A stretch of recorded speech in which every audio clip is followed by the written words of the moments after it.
સુરતના સારોલીમાં મેટ્રોની કામગીરીમાં ભંગાણના એંધાણ.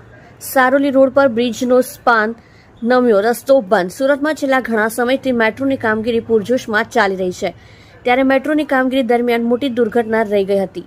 સારોલી રોડ પર મેટ્રોની કામગીરી દરમિયાન બ્રિજનો સ્પાન નમ્યો હતો, જેના કારણે અફરાતફરી મચી જતા રસ્તો બંધ કરવાની ફરજ પડી હતી.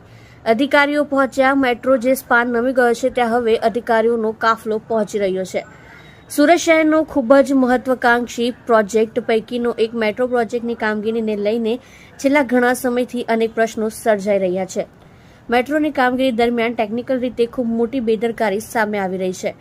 મેટ્રોને જે સ્પાન છે તે એક તરફ નમી ગયો છે, તેના કારણે આ ગમે ત્યારે ધરાશાયી થવા તેવી શક્યતા છે. સ્પાનના સળિયા છે તે પણ સ્પષ્ટ દેખાઈ રહ્યા છે. વિપક્ષે ઉઠાવ્યા સવાલ.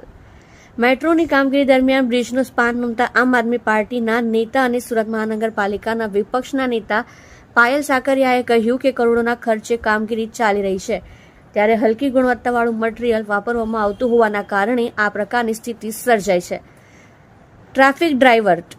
સારોલી પોલીસ સ્ટેશનના PISR વેકરિયાએ કહ્યું કે મેટ્રોના અધિકારીઓએ જાણ કરતા પોલીસ કાફલો ઘટના સ્થળે પહોંચ્યો છે. સુરતથી કડોદરા તરફનો રસ્તો બંધ કરી ટ્રાફિક પૂર્ણા તરફ ડાયવર્ટ કરાયો છે. મેટ્રોની કામગીરી દરમિયાન સ્પાનમાં ટેકનિકલી ખામી થઈ હોવાની ચર્ચા છે.